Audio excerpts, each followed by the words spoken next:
It was bad. I think I woke up in the hospital. We got into a fight. My friends were drunk. I stopped hanging out with them. No French. Bonjour, je m'appelle. Hello and welcome to Victor with Victors. Introduce Nike, Sure. Gut sagen, Gerald. Hallo und willkommen zu Victors und Victor. My name is John. And this is My Victor. name is Victor. Yeah. And today we will be Lustig. lustig. Yeah. Today is a beautiful day, ladies and gentlemen. This is the second time I'm hosting John on the show!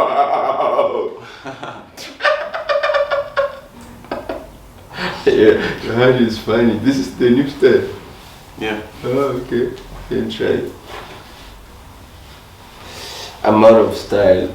I'm out of styles.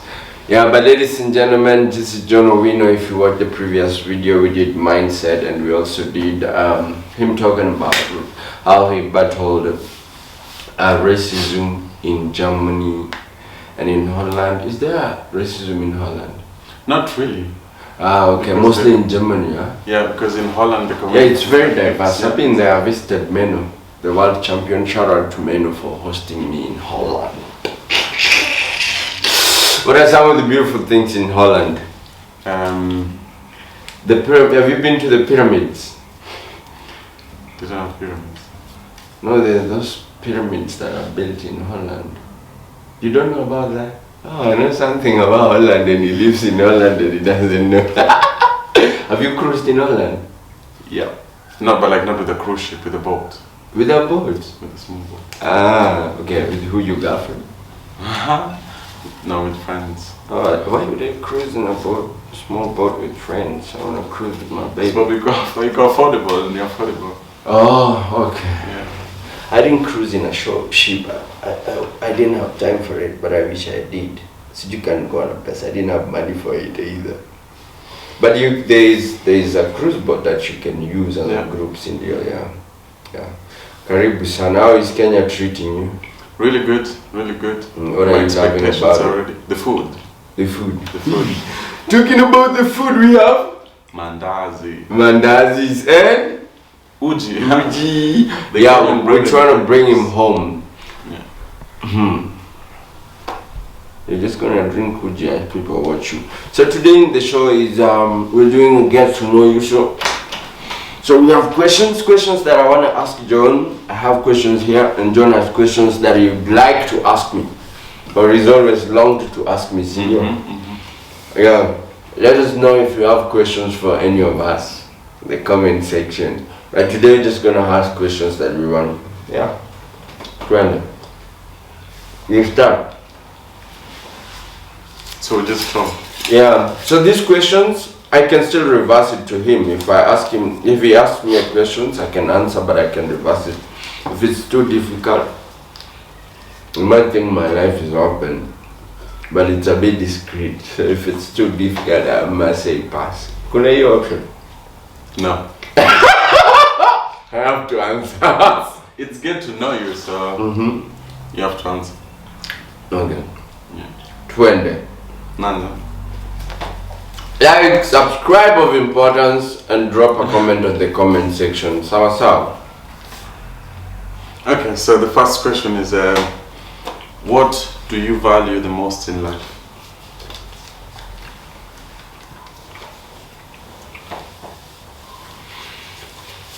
What I value the most in life is my sanity. Okay. Sanity ndo. Nataka to make sure niko sane. Okay. It's probably because I'm insane. Like I think for me is to make sure that I'm okay mentally and spiritually, you know, and I can make very conscious decisions that I don't end up regretting in life. So surrounding myself with people who make me feel sane and who are sane. You understand? Yeah. Well, that is a good question. What about you? I value God. a lot. Okay. In the sense that he gives me everything I ask. You ask for. Yeah, and he doesn't really, because like God gives you in different ways, you know. But like for me, he gives me like in ways that I see. And if he doesn't, then it's really also clear. What's your understanding of God? He's the great. I mean, he's like everything. He's the all-knowing. He's, you know, like for example. But these are attributes of God. Yeah, but like tell us your understanding of God, who God is. Everything. Mm-hmm. Everything. Okay. Yeah. So you're a Christian. I'm a believer. You're a believer, and you say you're a believer, and you say you're not a Christian. What is it that you mean? I feel like me saying I'm not, like don't say I'm not a Christian. I am in some sense, but like I don't really 100% say it because Christianity has done a lot of insane stuff. Mm. And Christianity is not something that God or Jesus himself introduced. It's us who gave Christianity the name. But it's from the name Jesus Christ. Christians, followers of Christ. I know, but like, but see, Jesus, I'm a God mwenye alisema, okay, Christianity is there. Christianity is a religion. And make a disciple. So exactly. So so the name Christianity they talk about, so that's why I don't really like go through it. And there is so much that happened in the world that Christianity brought. So this change your perspective in regards to things that are affiliated to Christianity. Yeah. And when I say I'm a believer, it's more of a relationship with God. Exactly. Let us know your take on the comment section. Talk to us about your belief or your take on Christianity and all these denominations. Sawa sawa can be a very sensitive. Sasa ni mimi, si ndio?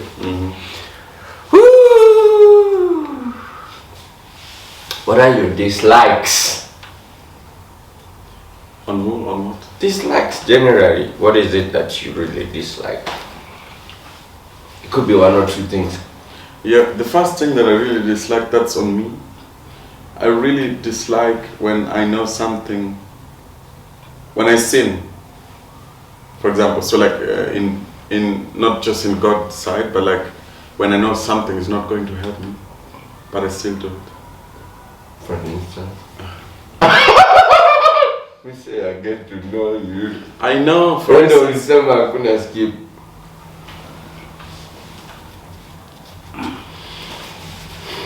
Okay, for instance, like for example, Jesus Christ came to save us all.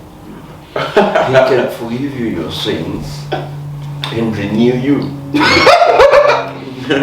What is the biggest sin you ever committed? No, I'm kidding. Talk about your example. But this is how people. Yeah. So this is how people get to lure you to start talking about secret stuff, and then they start judging you. Mm-hmm. You know. So I'm not going to say the example. Okay, I respect that.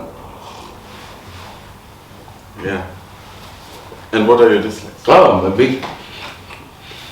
I'm going to tell you my biggest dislike.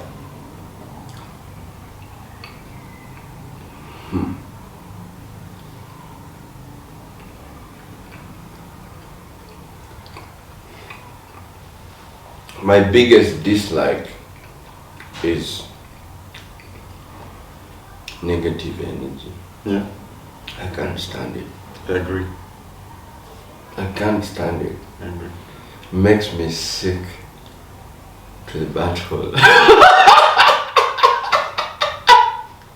Let's go. Why do you say you agree?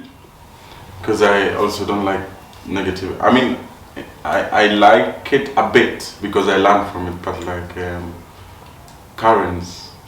I think I've dealt with it enough to not even take it, so I can't take it. Yeah, so for me it depends. Ini mandazi yako. Yeah. What childish thing do you still carry with you, and how has it benefited you? What? What childish thing? My laughter and the jokes. how has it helped? I think it's really helped me maneuver and go through difficult moments and even deal with people. Like,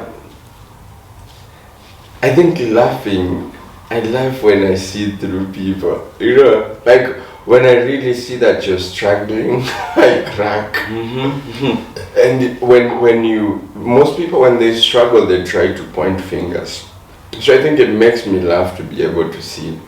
And also in difficult situations, like remember when we were missing that flight and I was constantly laughing.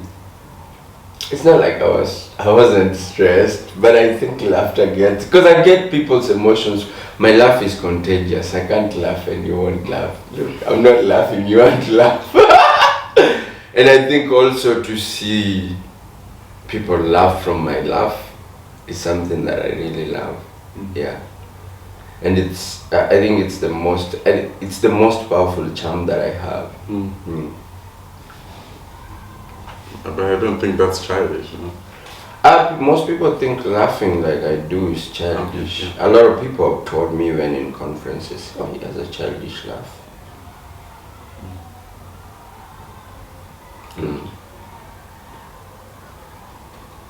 What about you? I'm still a child.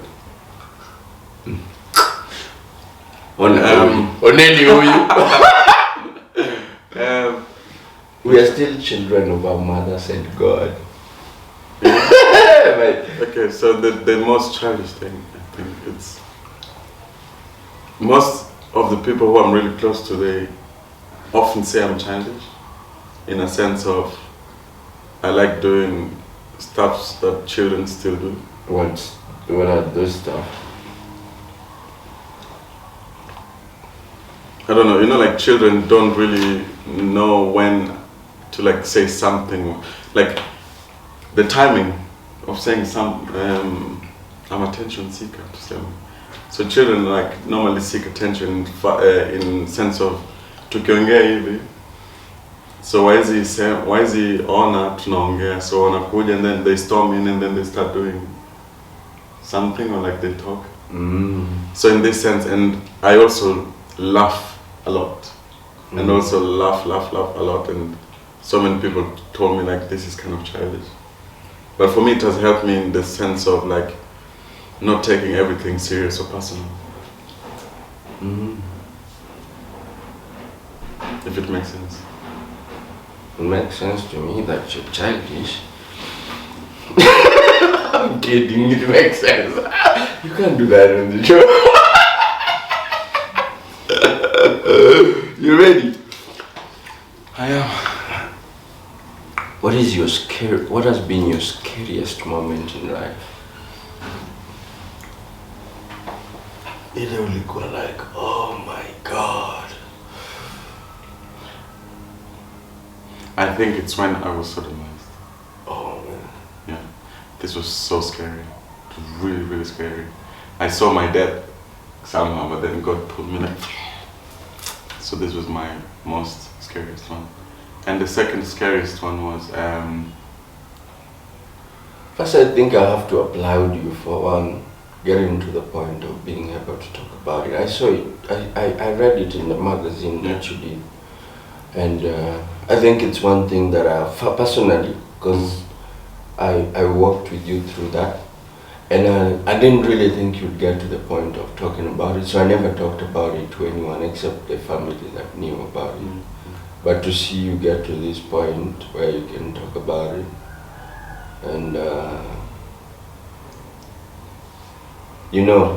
be able to see the true fear and how do I say, like cowardice in the person who did that to you is really powerful, you know.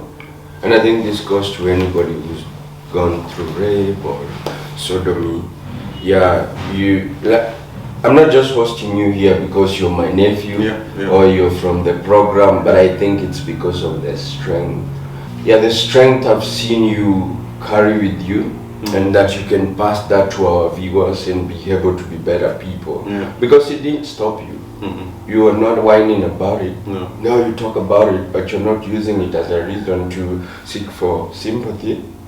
You know. No. Yeah. I mean, also like I like talking about it because I feel like, for example, hapa kwa slum, I know it has been happening and it's still happening, but like, not so many people are talking about. So like for me, I feel like if we start talking about it and make it something that is more aware, or like we bring like really to give it more attention. I think this is a really good thing. And for me, I like also talking about it because it really helps me get over it, you know. High-five mtu anafanya mbona uko na uzungu. So yeah, that's the thing. To just make it normal for me and not like really a secret. Because if I keep on putting it as a secret, it will stay like a weight. So yeah. Okay. Yeah. And you? And the scariest moment. I have things that really scare me. Yeah, I think going back to poverty. Yeah, I agree. Yeah, I'm just scared to not be able to know that tomorrow I can take care of myself. Because I think if poverty puts you in a place where you can say a thing. Yeah. With poverty, you can't even say hello to a woman or a lady. I agree. It takes your confidence. Yeah. But you see, they lied to us. They told us, oh, money is evil, money is this and this. Money cannot buy happiness. Money cannot buy happiness. I mean, you have to be happy when you have money, and you also have to be happy to make money. Yeah. So I think people get carried away with that, but I want to have money. To what extent, I don't really care. I just want to be able to, treat myself. And wanasemanga usidharauliwe na ugonjwa. Ugonjwa, kuna ugonjwa pesa inaweza tibu. Yeah. Lakini uko situation yenye pesa inaweza kutibu lakini unakufa au una. Yeah, I think that's really scary for me. That's why I'm like this with money. You see me, yeah? Yeah. For me to see somebody not being conscious about money, that's scary to me. Yeah. So poverty. No, go poverty. Oh my god. Yeah, I think I'm allergic to it. Yeah, well, that's what I said to put. I'm allergic to poverty. Yeah, you get goosebumps now, but like, I'd rather act poor, but then I know I have. Yeah. Than not have, and then unajua, like. That's true. With money, I move with confidence. I know that I can do what I want. I can step into Kempiski or anywhere and eat what I long for. I can provide for. Like, sijai imagine mamangu ananipigia anataka 1,000 na sina. And she doesn't call me to ask for money, but I can't imagine her calling me and asking, and I don't have. I think that would really break me. Unanielewa?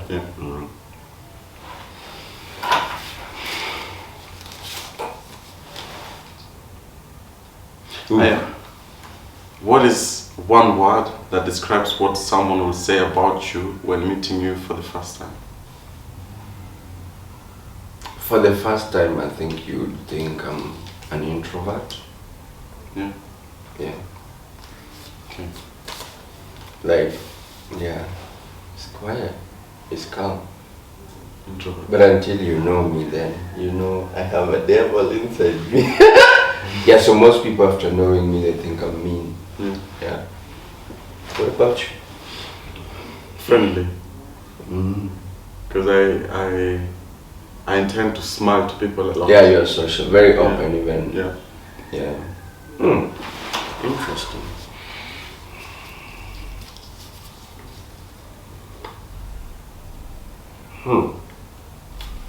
This is almost close to the other one, but what's your biggest fear in life? I think also poverty. Because like for me, I feel like now in life, I've reached a certain point that I don't really want to come down. You don't want to go back? Yeah, I already climbed the ladder. Wanasemanga mpanda ngazi ushuka. Sitaki kushuka. Yeah, that's the thing because like for Go, me, go. That's the spirit. yeah, bro. because also just coming to home like now, and then I entered my mom's house. I saw how it was. I was really shocked, and was like, oh shit. Why were you shocked? I don't know. It's just like how I live now. It's not really close to how she lives, you know. Yeah, but you've been doing the most for your mom. Yeah, and it's yeah. wonderful. Yes, I know, and it's so crazy because like when the minute I saw the house, I was like, what if one day nilemewe and then nirudi and then nianze maisha hivi, you know? So this really, you know, crazy. It's really scared me a lot. So like I think also poverty. I'm also allergic to poverty. I think. I think so. You should be scared of poverty. I am, or maybe just to like fall, you know, from where I am now. Okay. Yeah. It's different. I fell a number of times, but it's different because I was always here and around. So many people did not know when I moved out of the slum and came back. Mm-hmm. Remember how many times I moved and came back? Yeah. But for you it would be different because you're Ukomaju. Really different. Umetoka Maju alafu Nakuja Kibera straight. Ghetto. You can't say Kibera. This is Kibera. This is different. Ghetto. But ghetto. Ugali sukuma. Yeah. Bila nyanya. You know now it's fancy for me to be eating that, by the way. Yeah.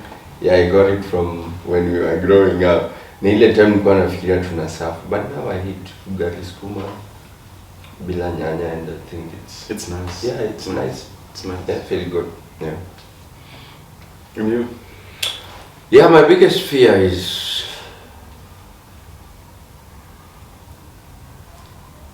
the same. I think poverty. But yeah, poverty. I think ndo naogopa the most. Not be able to. I want to be that because I already explained it. Yeah, and I also still have another fear, I think. And the fear is my mom dying. Shit. This, I've thought of it like so many times because like for me, I've placed I try to train my mental health or like my mentality in certain way that if anything, just in case happens next or the next minute, how I can like move in from it. But you don't have control over that. But like, yeah, in some things I do have, but like one time I just thought of my mom dying, came after my aunt died because like it really took me away. Scared you. It really scared me because I was in class and then my mom just texted me and then I just saw and I almost fainted also like really, and this is just an aunt, you know, and the bond between me and her was not that crazy as the same as my mom, you know. So like I thought like if this is just an aunt, what about my mom? I would even like die for like on an heart attack just in the spot, you know, at the spot. So this is like really my greatest fear, and I need to like really kind of find a solution for it soon before it I pray she does not go now, but like yeah, I need to like kind of overcome it somehow.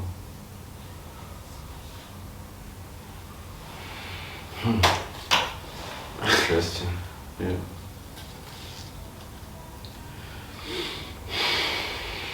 You ready?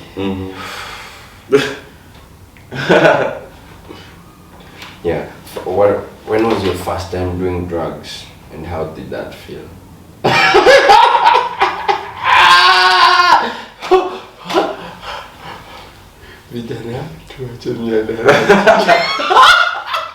Okay, my first time doing drugs, I was 16 and it was not here. It was out of Kenya.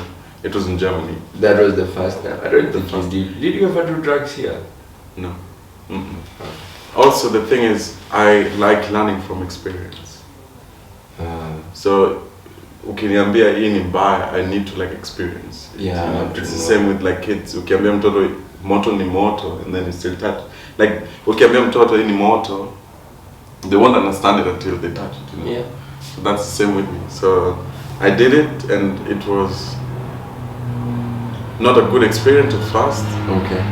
But then it reached a certain point where like I was like, okay, yeah, fuck it, you know.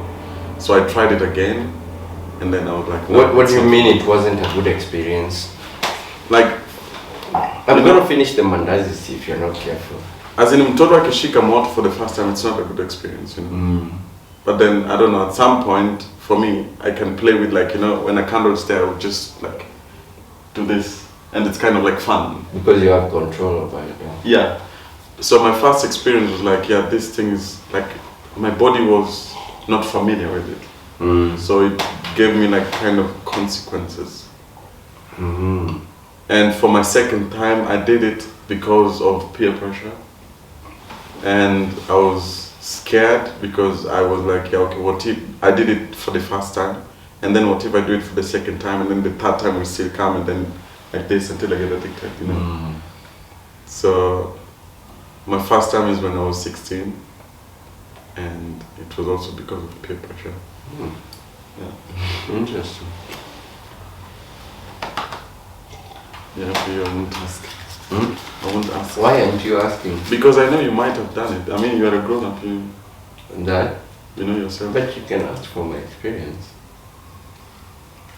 No. Okay. Just so you know, by the way, I still haven't done drugs. Not a single That's what one. I thought. But you said you might have done it. Like you knew I had done it. Might.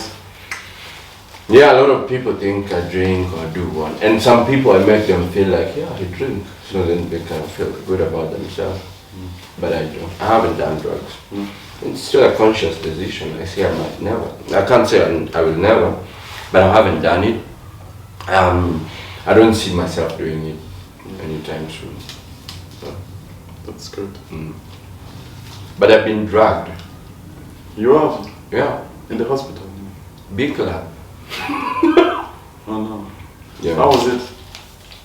It was bad. I think I woke up in the hospital. We got into a fight. My friends were drunk. I stopped hanging out with them. Yeah. And we got into a fight. And I can't remember if I was bleeding, but somebody gave me something to sip. Okay. And I sipped it and everything changed. I started seeing. But okay, sip. You're gonna sip. Tasted like water. Okay. It tasted like water. But I sipped it and I spit, and then the second one I sipped and took it. I don't know what that was. Okay. Yeah. Detox, I flashed it. There's a friend of mine, Charlie, who really knows how to flash. Okay. Yeah. Johnny was drugged through. Yeah, it's not funny. Johnny actually has had two scenarios. Johnny, I'm gonna host you in the show. It's not funny, and I think the first one, he told me about it, but I think the first one is funny. The second one was not funny because Johnny ended up in the hospital, and he had just bought like almost a 500,000 shillings camera, and he had a deal with this organization in Western Kenya. So he was doing a shoot. Camera kachukuliwa. Ilibiwa bwana. Yeah, he took a bus with it. There's no reason I tell Johnny he needs to buy a car now, you know? Yeah, but I think he learned from it. Was really sad because alikuwa hiyo time alikuwa na build Johnny Media. Yeah, we need to host Johnny. I think there are a few things that people might need to learn about it. But what he explained to me is almost the same thing I felt when that happened to me. And somebody got my phone and called somebody who was close to me. And I think, I don't know how it happened, but I woke up. I think when I came back to consciousness, I wasn't feeling anything, but I was in the hospital and I was like, what is this? Why am I here? So I won't say which hospital. But do you know what happened? I just removed the robe, I put on my trousers and my clothes and I left. Nobody has known about this story. I'm just saying it in the show. I left the hospital like somebody who had just come to visit. Na ukulipa. Nalipa nini? Kwani mimi niliwaambia wanilete hapa. But yeah, I didn't really want to get into it. So first thing I did was to, you know what's funny? That's why I tell you. I usually tell you you're alone. Why I stopped hanging out with these people, these people are suckers, you know. Yeah. They thought I was dead, and they told no one. I understand it's because of fear, but if you're with me and something happens to me, the best thing you can do to me is to tell my people. You know, they told no one. So when I showed up at their compound, because I left the hospital and I went to their compound straight, some of them wanted to run. Because resurrected. Because resurrected. And you know, they had that guilt. Oh my God, oh my God. And then I asked them, did you guys know where I was? And I learned that they knew. And this is what really pissed me off. Imagine I've never talked to any of them since then. Peer pressure, bad friends. Oh man, friendship is overrated. Yeah. It's me, eh? No, it's me. Oh. What is one word that someone who knows you very well would say about you?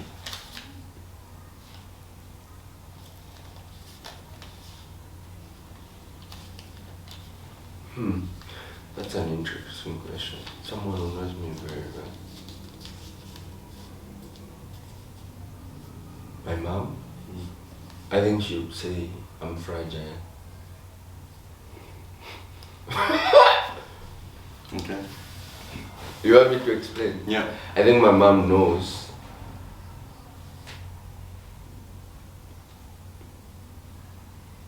that I'm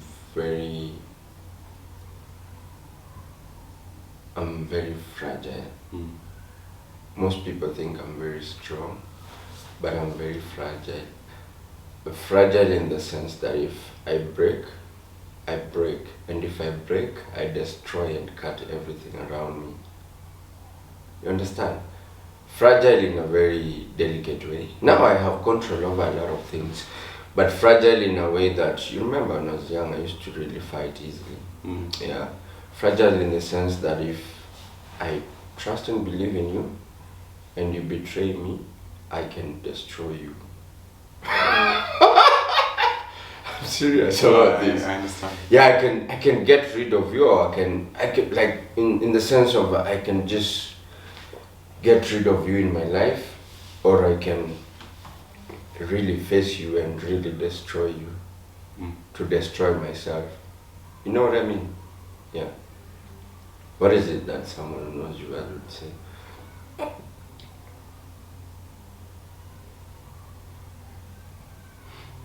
That I am happy, I think.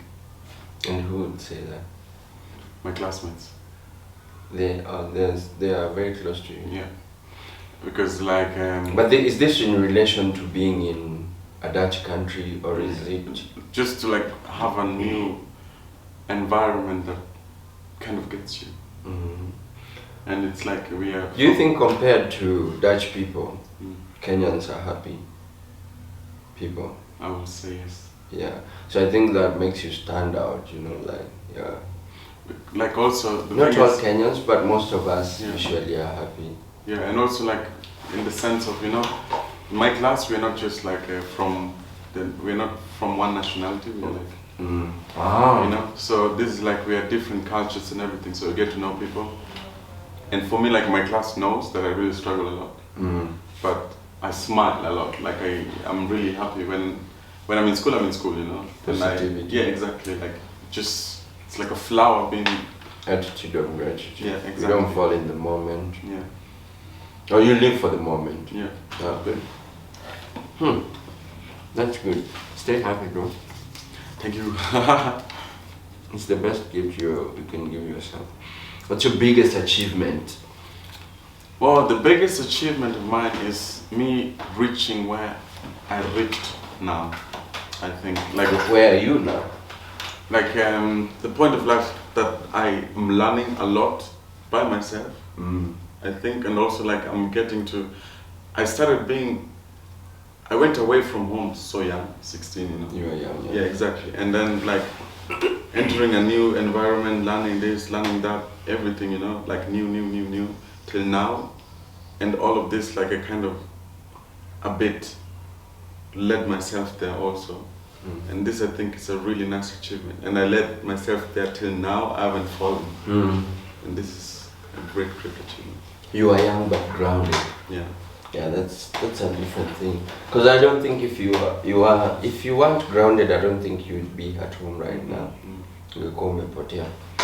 Yeah. Or maybe like I think I see sometimes, because like for example, okay, niulizanga, what are you bringing home to like everyone, you know? Like, so this question, I always put it close to me, in the sense of like, I would love to be like a father for everyone, but like not like to kila mtu pesa or something like this. When I ask you. Yeah, when you ask me what are you bringing home or something, or like what would you give back or something like this. Yeah. Yeah, so like for me, I took this and kind of twisted it in a way like, how would I really help myself become so strong that this will really like give the roots to everyone in a really nice way. You know? And this is like kind of also a nice achievement that I think I'm still like processing. Yeah, exactly. Yeah. So I think when I ask you that, like what I really mean when I say that is, you are a drop of water that we held and dropped. So then, for me, I think I want to see a ripple effect. Yeah, like at the level that you are, you've done better things that I've done. I mean, you've been in bigger stages that I've been. You are doing the highest level of, performance.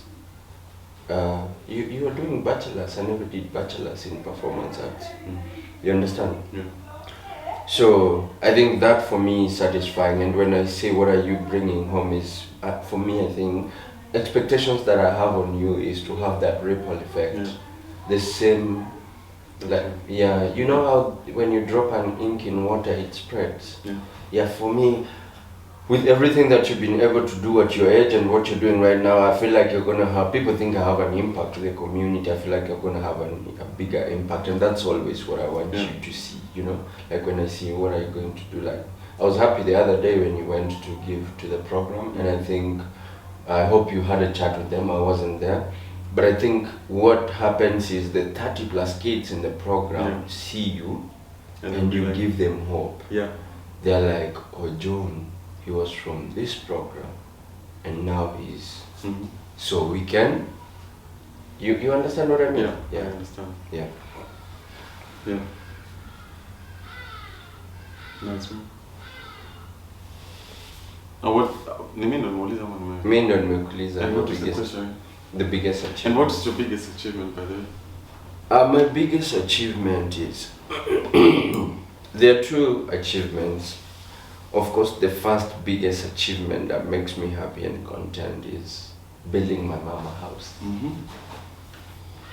Like, not just a house, a modern house in the village. I took the city to her. Yeah, that's a promise that I made when I was a little kid. Mama, nitakujengea nyumba. Yeah, that was my biggest achievement. I think the second biggest achievement that I work with is you. Yeah. You didn't know that? You didn't see that coming? No. Yeah. Yeah, I think you're my biggest achievement. Like, being able to know that just what I was doing in the street was able to open these doors for you and put you where you are at right now. I mean, essentially it's because of the effort you put in, but I think also the figure it played in your life also put in that role. You.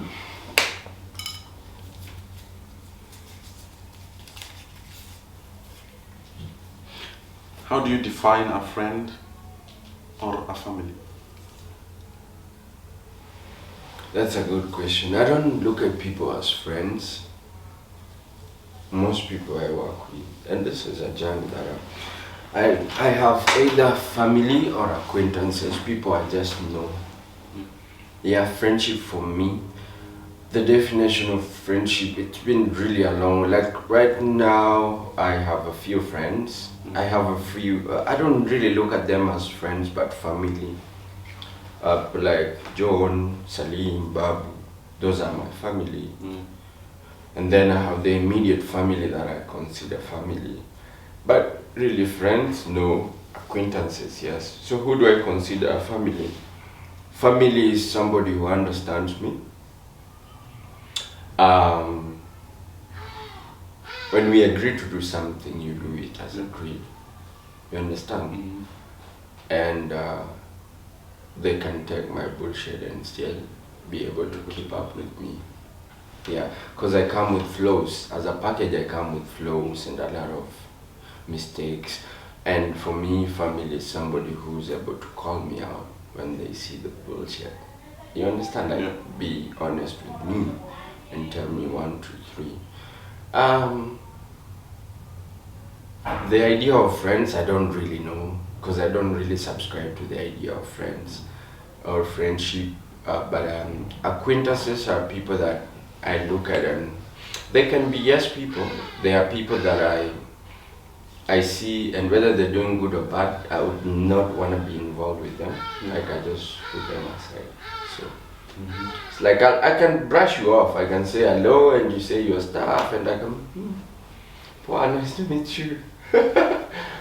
Inshallah, Buli Baba. Yeah. What's the definition of friendship or family? I see friends as assets and liabilities, in a sense of that you already told me this already, like a long time ago. The energy you give is the energy you receive. As much as you give is what I will give. You know, like if you give me this much, I will give you the same. And also, like, I see like friends also in an aspect of, like, for me, like personally, that I'm not really like fully hurt when they're disappointed by me. Like when they're disappointed. When they disappoint me, you know. Or like when I disappoint them, I also kind of expect them to like also feel the same.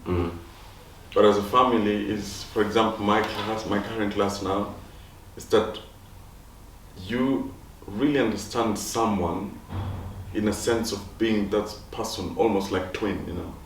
Like you know me almost a lot. Like you know, when you have like a twin, or like for instance, like a brother or sibling, you do so much. You know how it is to be a twin, to have a twin and you don't have a twin. No, I know, but like I know I don't have a twin, but like it just a feeling of like somebody, when you're on the phone with somebody, and then the person like just asks, "Are you okay?" And then you say, "Yes, I'm okay." The person can be able to like tell if you're lying or not, you know. Kind of, this is what I mean. Like the connection is real. Oh, you connect. Yeah, the connection is real, and this is like kind of what I will say. It's like family to me. Interesting. It's an interesting perspective. Can I go?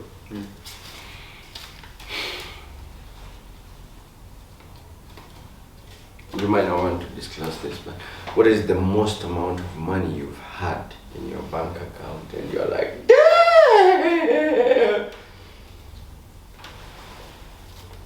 20,000 euros. Ooh, that's about, let me check, 3 million. How old were you? I was 18. You were just 20 and you had 3.2 point something million. Yeah, I will check. People are rich out here. 3.1. 3.1 million, dude. Congratulations. Like, you know, I never got that amount of money. Like, mpaka nikafika sijui how old. At 25, I still didn't have 3 million. No. Hey. Now you see why I'm proud of you. Yeah. Kunitumia hata shilingi, bro. The thing is, kila sana shika pesa. Yeah, I know, but like this really also fucks my brain up. Like really disappoints me like a bit. It's just that every time nashika dough, it doesn't even stay on my account. You like see why now you are my biggest achievement. Yeah. At 18, 3 point. Kuna watu, by the way, in the 30s, even 40s, now wajashika a million Kenyan shillings. Attitude of gratitude. Yeah. Yeah. I want to wish you more and more and more. What is the amount of money, the most amount of money you've had in your account? Let us know in the comment section. Yeah. I'm just sad that the money never stays in the bank account. How much have you had? This is an interesting question. How much have I had in my bank account? None, actually. The most. The most, yes. So the thing with me with money is that I have money, but I don't have money.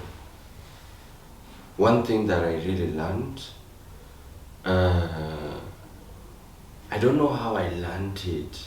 It's probably because I was hanging out with older men. But even right now, if I was to get 10 million, I would use it within less than 2 months. I believe in investing. Yeah. So when I get money, it has a plan. Yeah. Even money that I'm getting tomorrow, by end of day tomorrow, I won't have it. So it's really hard, but I think That's nice. I'm also proud of you. but I was like 20 something. You were just 18 when you had your 3. So think about when you're 20 something, you're gonna have 30 million. I hope so. It's gonna happen. The energy. Take it things that come to you because you deserve them.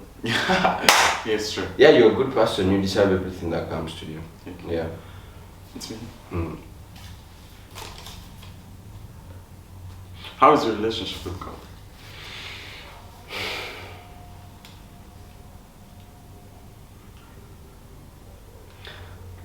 Katika jina la Baba na la Mwana na la Roho Mtakatifu. Amina. Salam halam. Alhamdulillah. Yeah, I think I became more spiritual than Christian. God, for me, I believe in a high power. I believe there is a high power that watches over all of us. I used to go to church. I was a staunch believer because we were brought up in a Christian family. But others people's behavior that affiliate themselves to God have really changed my perspective and looked at how people think about God. The word God is the word Ngai in Kikuyu, the word Obongo Nyakalaga in Luo, or Nyasai in Luya, or in other languages. So it doesn't have to be God, but if you ask me my relationship with the Most High, I talk to the Supreme Power, I think, numerous times a day. Yeah. So like when I wake up, I say a word of gratitude to the Most High. When I go to bed, before I took this food, you know what I mean? Yeah. My relationship with the Most High is I think my spiritual connection to the Most High, like it's very conscious to me. And it's very good. It might not relate to your God or their God or someone else's God. Everybody believes in what they believe in, and there's nothing wrong in believing in what you believe in. If you believe in it, you understand. I think what's really important is your behavior, how you treat people. And this is like, for me, I think when you say how do you treat people, there are people who treat you like shit and they expect you to treat them like an angel. Yeah, if you're mean to me, I'm gonna be mean to you. Like, oh yeah, super mean to you. Tit for tat. Yeah. It's kind of like they do bad things to you and they're like, oh, you're really bad. Oh, yeah. No, I don't fall into that trap. I think I'm very aware to fall into that trap. Yeah. What about you? My relationship with God at the moment is a bit shaky. Because like, for me, I get it, like it's so hard to kind of continue to like do whatever I'm supposed to in an environment that doesn't really acknowledge it, or like they don't because here the way I grew up, like almost everyone was like spiritual, you know, going to church, going to mosque, everything. This was like kind of also like it gives you the motivation to do it, you know. But like where I am, it's like no one does it. No one really does it, and if they see you do it, they really judge you, or like they really like start asking questions. That is for me back then. Now I can answer them, but like back then it was so hard to answer. Oh, okay. So like this kind of like really tempted my faith a lot. And now it's a bit shaky also in the sense of like I get distracted so easily with lots of stuff that I don't really give most attention to God. A sense of like I'm going to school 9 hours each day. I'm working after school. When I come back, I'm really tired that I even forget to like even eat or something like this. But what is attention to God for you? Like what is it that is attention to God for you? Attention is like giving Him the worship He deserves, or like talking, taking time to like connect, So this is what, because like for instance nowadays we give a lot of attention to phones, to social media. So for me the way I see it, it's like the thing that you give the most attention to is what you worship. Yeah, but I think, John, God is not asking for much. No, I know. This is the thing. It's just amidst your studies that you can say, oh, thank you, God. I usually have a ring. I don't know where it is. I lost it somewhere in the house. But it's a black ring with beads. I can give it to you. So when I think I'm overwhelmed, or when I see a situation, then I use that ring and touch it. It helps me focus. So I will touch the beads as I move them and say, like, maybe, Jesus, Son of the living God, have mercy on me, or attitude of gratitude, or the Most High. Yeah, the thing is, like, through this, Yeah, I'm aware that He doesn't really ask much, but the thing is, like, for me, I really feel it's even bad, because for me, it's like namtumia. Yes, because I ask a lot. You step in when you need Him. Yes, so like I ask for so much, but in return, I'm giving like almost nothing. So like I would love to like, it's the same thing with friendship. The energy you give is the energy. Exactly. Okay. So like I would love to like give as much energy as He's also giving, I think that consciousness is very important. Yeah. So that's very important. Gratitude starts from there, like being grateful for the most expensive things that we can't buy, that are for free, like air, That's true. Life. That's true. Yeah. It's me, eh? Yeah. Tiki. What is your worst or awkward intimate experience? Ha! Intimate experience. Intimate kumanisha? Like, what is you've had a lover? No. You've had like you've been intimate with people. Yeah. What was your worst or the most awkward intimate experience? It was my first one, and I'm not going to explain it. Okay. You can just say how awkward it was. It was really awkward. It was so awkward. It was so wrong. Okay. It was so wrong. And I really apologize to the partner. I really apologize. I wish we had time traveling, then I could. But I learned from it, Okay. Yeah, but since I've never met the same. You are still children. We were. You? The most awkward. The most awkward was when I had an older woman trying to pursue me. Really? Yeah. Oh. It was so awkward. Yeah. It was so awkward because I was looking at her and I'm looking at her in the picture of my mother, like, you could. Okay, yeah, I understand. When you look at somebody and they're like, you could be my mother, Stop. Now you know why I'm saying it's awkward. But also, like, the thing is, I was so desperate at some point for money that I thought of, like, finding a sugar mommy. I wrote you know. I don't know how you would handle that, bro. Yes, and then at some point I just sat down with myself because, like, this is such a big decision to make. You know? And sugar mummies don't solve your money problems. They do, kind of, though. No, it's very temporary. It's not sustainable. But, like, you know, I auditioned to the school, which was, like, a big deal to enter, and I felt so honored to go. So, like, I needed money so quick. So I was like, what kind of ways would I, like, do to get... Every young person has been through that process, and that process is good not to take a shortcut. Yeah. You understand what I mean? Yeah. If you've been through this process, let us know. There's a point in life where you fail. Hey,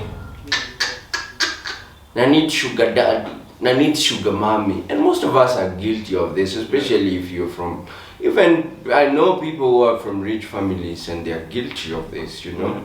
So it's good that we're talking about it. Nothing bad about it. But did you do it? No, I did not. Oh, okay, good. It's just like, for me, I was just like making fun of it, you know, like, for example, just asking myself, you know, like, they have saggy skin everywhere, you know, so like, That's pretty. It's not about this. It's not a bad Ethically, thing, but, like, you know, ni kama kukanda, unaona ukikandanga unga. Exactly. Let's go find some. Yeah, it's you asking me the question. If you had a superpower, what or how would you change the world with it? I think if I would have a superpower, I think I'd be, for me, I think it should be to help change people's mindset, especially young people in the slum, to what I see in you right now. Yeah, because I think that has a ripple effect of them changing others people's mindsets. You understand? Yes. But I think you have the superpower already. Not as many. I mean, I've had it in a few people, and not many people appreciate when you want to address the truth with them and sit down with them. Like, somebody would come and they say, hey Vic, nilikuwa nataka hii do nifanye nayo hii nini. But if you sit down with them and want to advise them, they feel like you're being rude and you don't want to help them. Yeah. Okay, unanielewa? So change your mindset ya mtu believe that when they have, they don't have to be begging for it, but they can do something to, you know, generate it. Unajua? You, like, for me, reason nasema hivi is not, we're not from rich families. But I mean, nilikuwa nauzanga mali. Did you know? When it was raining, I used to sell umbrellas. Really? Yeah. After high school, I did a lot of things. You do know that I was acting at National Theatre. Yeah. You do know that I was a DJ. Yeah. Did you know that I worked as a shamba boy in Karen? Maybe. No. So that's what I'm telling you. I've been through it, and I know everybody can make it. You know, you just need to do something about it. Also, a nice thing, it's almost like a documentary from this guy, a billionaire who just he gave up everything, not gave up, but like he just placed it aside, and then wanted to become homeless, and he made a challenge for himself to like earn $1 million within a year. Yeah, you know, this and is this a kind of documentary. I think so. It's a film, eh? Yeah. Yeah, it's probably on YouTube. need to watch. But you know It's that, a nice one. and he made $1 million. He did. But that doesn't make sense because this is a millionaire, so he has a millionaire's mindset. Yeah. You understand? But I think what he's trying to show, what I'm getting from that, I want to watch that film, is trying to tell you that regardless of where you are or who you are, your mindset is very important. Yeah, exactly. Yeah. That's nice. Who's gone? Me? We're almost there. Oh. But you didn't ask me. It's not how you're going to ask me. Okay. What's your biggest regret?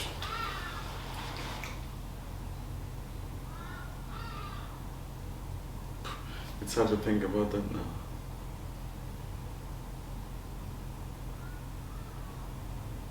What is it that you sit down and you're like, I wish. I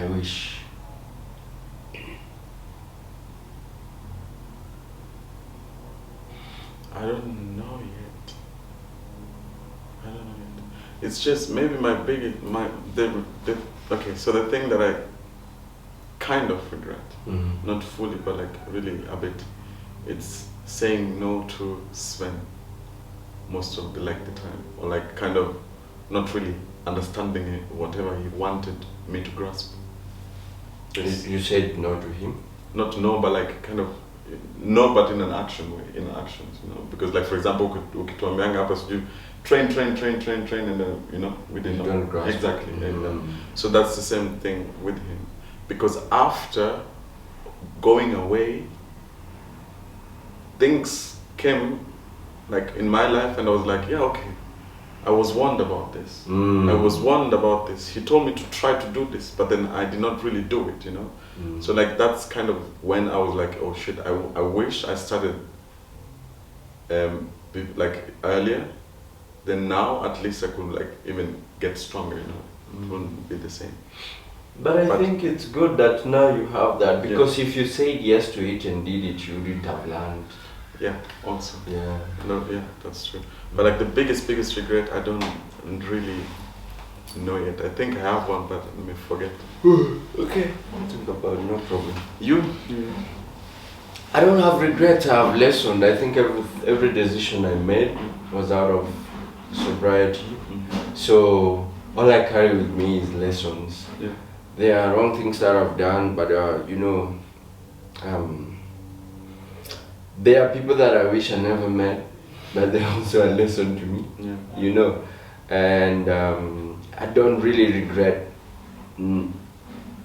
meeting them, because I think because of them I've really learned to know my boundaries and what to take in and what not to take in. Even from a message, I can know this one I don't need to engage with, and it's because of these people that I met. That's nice. Apart from God, do you have someone who really knows you and understands you very well? And who? And apart from your mom? Yeah, that's the person, bro. Only? Yeah, I think she's the only person who really understands me and can fit in my shoe. But have you ever like thought of like maybe? No, I mean, I know you a bit, but I mean, there are people in my life who are in the process of understanding me. Yeah. But I don't really feel they've understood me. I'm not saying they'll never understand me. But you're also not putting so much effort in it, like to improve. I don't really need people to understand me. I think I understand myself and I know myself. So I think my conscience is very clear. Yeah. So I'm not really, I don't think I have control over that.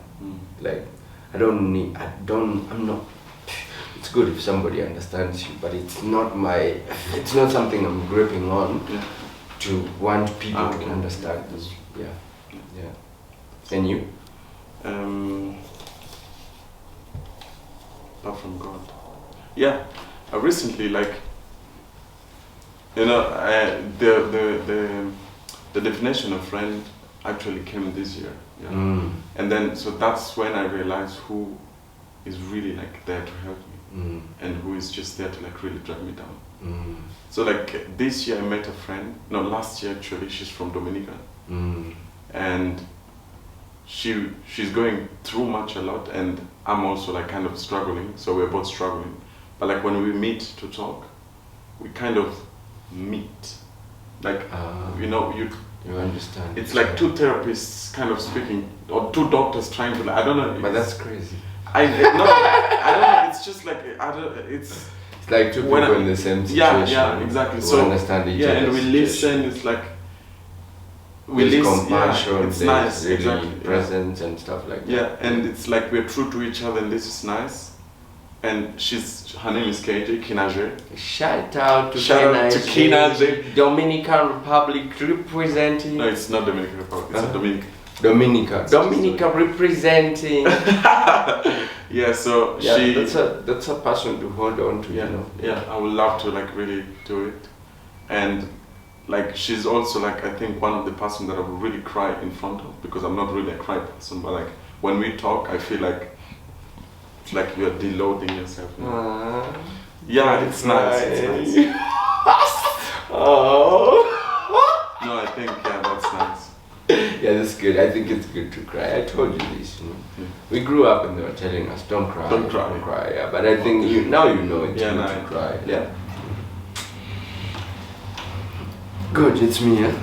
Yeah, 2 more questions to go. The best place you ever visited? Dominica. What about Dominica? The women are so good. What do you mean good? The women are beautiful. Good. Also, like the island is so nice. It's like when you're on top of they have like. Yeah, I gotta go to Dominica. They have like. When are you guys going back to Dominica? In December. I'm going in December. Oh, in December. Yeah. But in December I'm doing slam dance, then probably vacation somewhere in Africa. Yeah, but I want to go to Dominican, so probably next year when you guys are going, Yeah. Yeah. So like the island is not that. It's not big, and it's full of mountains and nature is everywhere. The people are so nice. Yeah. It's crazy. The food. Okay, the food I wouldn't like. I prefer Kenyan food, to be honest. But like there are some food that are like fruits are really great. The women are so good. The men also. Yeah, the women But for like the me men is are a good. bit different now at this level in my life. Yeah, but I can tell it to somebody who is looking for women. John, John, the women in Dominican. they're holy women. Oh, okay, nice. So I think they will fit. They will really. Okay, yeah. But so, John is honey. They are only John is honey. Yeah, I'm just kidding. That's the place. Shout out to John, now our cameraman, and also my assistant and the program manager for Inuka Foundation. Yeah, so that's like the place that I really would love to even like live there for like till I die. Nice. It's paradise. Nice. And you? Venice, Venice? Italy. Oh. Yeah. You wanna know why? I would love to go to Italy. Yeah. Yeah, you should go to Venice, bro. Like, yeah, because the means of travel there is water. Yeah. Oh. And the boats are fancy. Yeah, we was there with Salim actually. Shout out to brother Salim and brother Abdallah. I was there. We had this contract with the European Union, I think so. Is it European Union? Yeah. Just before COVID, that was really powerful. Like, the hotel was floating in water. No. I'm serious. Nice. Like, it was so beautiful. Was it like a boat or just like a house built? No, it was a good hotel. Like it was a full hotel. Crazy. Yeah, but it was on water. Like stepping out of the hotel, you had to jump into the boat. And the boats are fancy because like working with those organizations, like you really get a fancy treat and yeah, that was. I think that I've traveled the world, but I think that was the most powerful place because also my relationship with water as well. Yeah. So that was really. You also come from the tribe of fishermen. I know. Yeah, so that was really powerful. I don't know if I'd like to go. There are still places I want to travel to. Yeah, but maybe with my family and yeah, but for me I think that was enough to carry with me. Yeah. So yeah, I'm looking forward to being in places like Dominican. One place I want to go to in Africa, I think one place that I want to go to is Namibia. Yes, me too. Namibia or South Africa. Yeah, let's go Namibia and South Africa. If we're in South Africa, going to Namibia. Let's go to Namibia then. Yeah, probably before the end of next year. Yeah. So Namibia and Republic. Dominican. There is Dominican Republic. Yeah.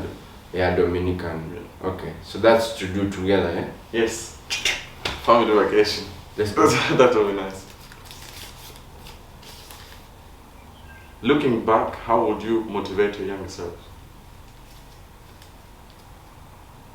Big gangster. I'm kidding. Yeah, but looking back, how would I motivate my young self? Go, I think would be the thing. And don't listen to anyone. No. Let none of these suckers talk you down. Yeah, I think believing in oneself, I think you're your own God. Yeah, there's God and then there's you, your own God. So anything that you want to do, look at who is around you, and if they don't support it, that's not the person. Regardless of whether it's going to fail or succeed, it needs to be pushed. Yeah. But again, looking back, I don't really feel like there are things I didn't. I think I had it right because of your grandmother. She didn't have much, but there are 3 things that I really appreciate her for. Discipline. Yeah. When we say we are going to fetch firewood at 3 a.m. 3 a.m. Ndege inapita. Tumeamka. 3 a.m. 3 In the a.m. morning. Yeah, when we were going to Kipsigis, you don't remember? I do. I never told you the story. No, I think Mom told Yeah, me. because it was a 3-4 hour walk. Oh. Yeah, to the mountains to go get firewood, to sell, to get school fee. When I was living in the village with her, and to get food. It was 3 a.m. You know.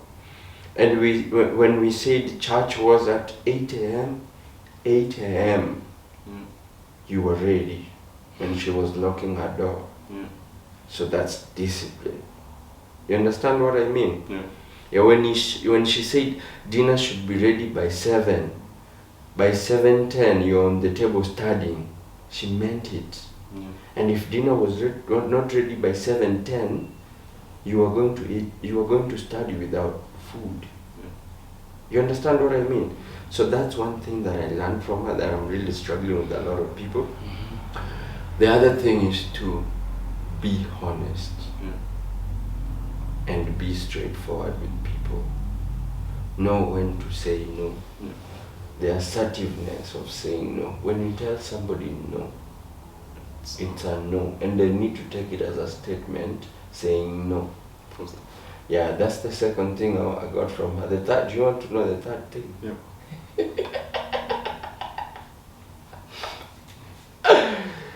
She taught me to avoid women, Yeah. and if I was getting involved with a woman, I should use condom. Unless I am married or really committed to them. Do you regret that now? Not doing it. I'm saying she taught me, so I don't have regrets, I only have lessons. Yeah, okay. Yes. You understand? You said that. Yeah, because I think if she didn't teach me that, I have friends who succumbed to HIV AIDS. They were trapped in, pregnancies that they were not ready for. I have friends that, have been treated for STDs. And being treated for an STD, it's okay, you can be treated, but that wound won't leave your heart. No. Thank goodness I've never had an STD. Not to discriminate, but then I think I'm also really appreciative that I don't live with the HIV, but I have compassion for people who do it because they make me really appreciate my status. Yeah. Not to never say never, but also it keeps me cautious and aware of what that woman used to teach me. You understand? That's true. Yeah. That's beautiful. What was the question? What was the question? It's me asking the question now. No, it was me. How would you motivate yourself? Was it? Oh yeah, that was the question. Yeah. And you? I think I would say really understand and try to really, really work on self-discipline. Because when you have it, all the other things will be there. Calm. Yeah. Discipline is key, bro. Yeah. Yeah, so it's me, eh? Yeah. This is the last question, ladies and gentlemen, from my end. What's your favorite meal? Whoa, I've always loved ugali mrenda. Even after going to Even that after and the person who made me love this was my great grandma. She's still living. Shout out to her. The one from our side, from mom's side. Mama Odenya. Oh yeah, she's still there. Yes. You're gonna find her. Oh, she is a beautiful woman. And once, because like my great grandpa and her, They don't like go to hospitals now. They don't. They treat Because my grandpa is a healer. Your great grandpa. Yeah, exactly. So I used She's to. a healer. She does like traditional medicine. I've always wanted to go and learn that, but now you got land next to him. Yeah. You should learn that actually. I would love to. Yeah. So like I used to go to my great grandpa's home to like get the medicine. And one day I went there and this woman just cooked ugali and mrenda from her own garden, and this was so good. And since then, you know, ukipika and then uneka avocado and then uneka ile mafuta ya ng'ombe. Pure heaven. You're going to the village. Yes. Bring me mafuta ya ng'ombe. Yeah, I will try. So like this is the best, most food from all food that I've ate till today. Let us know in the comment section if you've ever eaten that food. This is so good. This is so good food. Yeah. You make maziwa.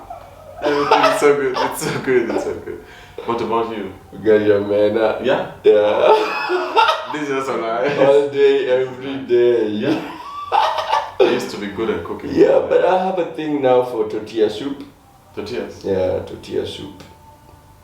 It's really good. Yeah, we can do tortilla soup before you travel. Yeah, please. But ugali omena for me is still vibe. You know? Really like, yeah, I haven't really gotten so many people who do omena the way I like it.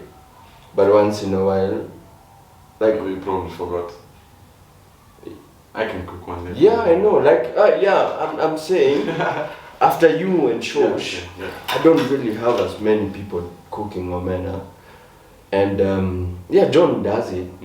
It's not to his. I mean, he does it to his best, but it's not. John is here. Yeah, in the camera. It's still good. I love it. Eating John's omena, because without his omena, kidogo. Yeah, I don't know. Yeah, but I'd really love to teach somebody. I don't know if John ever wants me to teach him how to do omena. You learn this from my mother, your grandma, that's true, who also used to cook for me, and that's where I learned how to cook omena. Yeah. But even with people I have encounters with, I don't really feel like there are people who are ready to learn that. No. Yeah, most people are. Grown-ups don't like learning new things. Yeah. There's an ego that comes with somebody and they're like, I know it, I know. Yeah, but even when you don't know, so you want to be careful not to annoy somebody. Yeah. But you're like, yeah, this is shit. But unapenda umene imekarangwa ama umene imechwakwa hiyo? Kuchwako has to be special juu lazima ikuwe na ile maziwa ya ile makech. But then karanga is really good. You can't get that here. So in Nairobi you can never get like good omena chwaka. But then omena chwaka. If you love omena chwaka, let us know. If you love omena fry, the omena fry in Nairobi is still okay for me. Yeah. I agree with you. It's nice. But my grandma does it best. Yeah, you're going home and I felt I don't know. I wish I was there. Also, I have a question. Like going out of Kenya, what food have you eaten and you're like, wow? I was in Peru. I ate ceviche. You've tried ceviche before? Yeah, you should do ceviche. It's like raw fish. Okay. But it is they ferment it in lemon for days. Okay, I tried that in ceviche. Oh yeah. Yeah, ceviche in Peru is rich because shout out to Guru.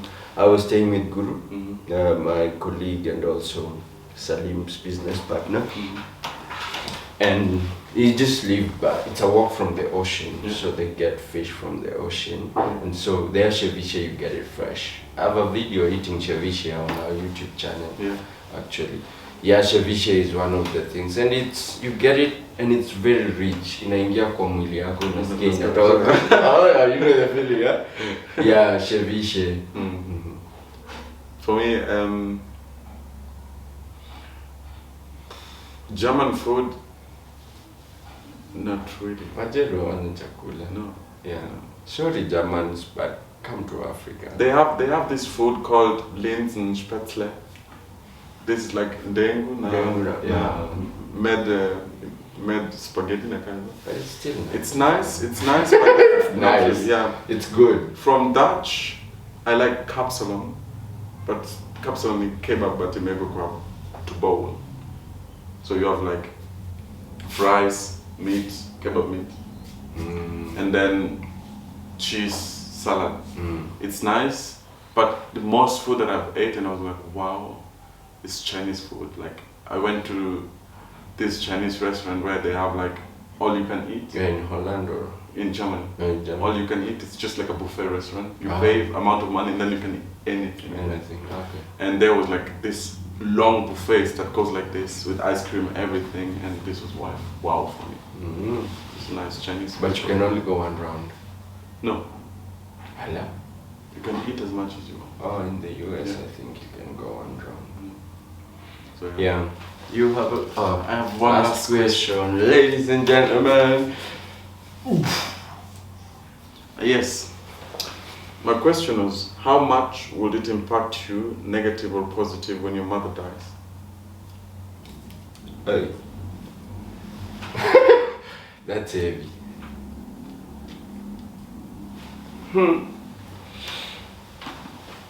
This would be an interesting question to ask my mom if I died, how it would impact her. For me, I love my mom. Yeah, I really love my mother. Yeah, she's really, it's hard to think about it, but I think it's okay to talk about it. A lot of people don't like to talk about, but it's something that will happen. For me, I think the way I think about it is, I never think about it as just my mom died. I'm also thinking about it if I die before my mom. But what I say to myself, and I think how I really treat people that are close to me, is I give them the best when they are alive, so that when they go, because I feel like a lot of people contribute so much to funerals, to feel their guilt, like it's their guilt, it's not genuine contribution to that funeral, but it's pity almost. It's more than pity, it's just guilt. Like they're dealing with the guilt of, oh, I lost Nani, I didn't do this for them. Okay. Yeah, if my mother was to die, I'd feel really sad, but I think I would grieve over it and mourn over it. But I would give her the basics she needs. I wouldn't want her to have like a gold coffin or like have her in a fancy grave, because my understanding is now it's the body, the spirit. I think her spirit would still live with me, and that's what's really important to me. But I would not really fight to, because I gave her like the fanciest house. I make sure she's not starving. I make sure she has something to dress. I call her every now and then she's happy. When she's not happy, I take her to the hospital. When she's not feeling good, I take her to the hospital. And I think even today, if my mom left, I would think that I'm not able to see her or talk to her, but I have her with me. You know. And I think what would really motivate me is to really do the best that she's always wanted me to do, and me be the best version, not to show strength. I would cry, I would really cry, it would really hurt me, and I would still heal and be able to live her dream as she wanted me to live, with the strength and confidence of what she taught me to be doing, which is move, and don't dwell in situations. But I think she's part of me for the rest of my life. That's how I look at it. So even if we separate, so even if I leave or she leaves, I don't know how she'd be able to take it if I left before her. But if she left before me, I would live knowing that I live with her inside me. It's easy said than done when it's happened. But I think my prayer and what I'm working towards, not just for my mom, but for the people I love, is that when the time comes and they go, because eventually everybody's going, we're here temporarily, I will have the strength to be there and stand for them when they're sleeping, and stand with them all the way through and be able to be myself for them after they go. That's difficult to think about and even to talk about. That's deep. Yeah. What about you? I think I already explained, but for me, I'm not really sure yet because I haven't really set. Like I'm not ready. Nobody's ready. For that. I understand, but like as I said earlier, like it will really kill me. I think it will really kill a part of me inside. Yeah, because like she is the person who I feel like she's your confidant. Yeah, or she's the ground where I can always rely on, like sleep on. You know, I don't know, like in the sense of she's like my nest. You know, so when she goes, then if the nest is not there, then I almost fall. Yeah, how you think of your mothers is that they're your first love. Yeah, exactly. Yeah, and if they've been there for you, then it's what I would tell you. I think do the most for her that you can. Yeah. Just do everything you can for her. And this is to everybody who's watching this. If you have your parents and they're your parents, you know they're parents. People have parents, but some of the parents are not even parents. Parenting, being a parent does not mean you just give birth to somebody, you know. No. Yeah, do the best you can for your parents when they're still there. Yeah. Yeah. Because you will start knowing their importance when they're not gone. there. Yeah. And there's nothing as tough as living with I wish. Yeah. I wish. Regret. I wish. When you're regretting this. I wish. If you're living with I wish, I hope you heal through it, but also drop a comment on the comment section. Let us know your take on some of the questions that me and John have asked each other. Yeah. Really, we're done, eh? Mm-hmm. It was nice getting to know you, man. It was nice getting to know your allergy and poverty. Yeah, I will continue living with this. Be allergic sentence. to poverty.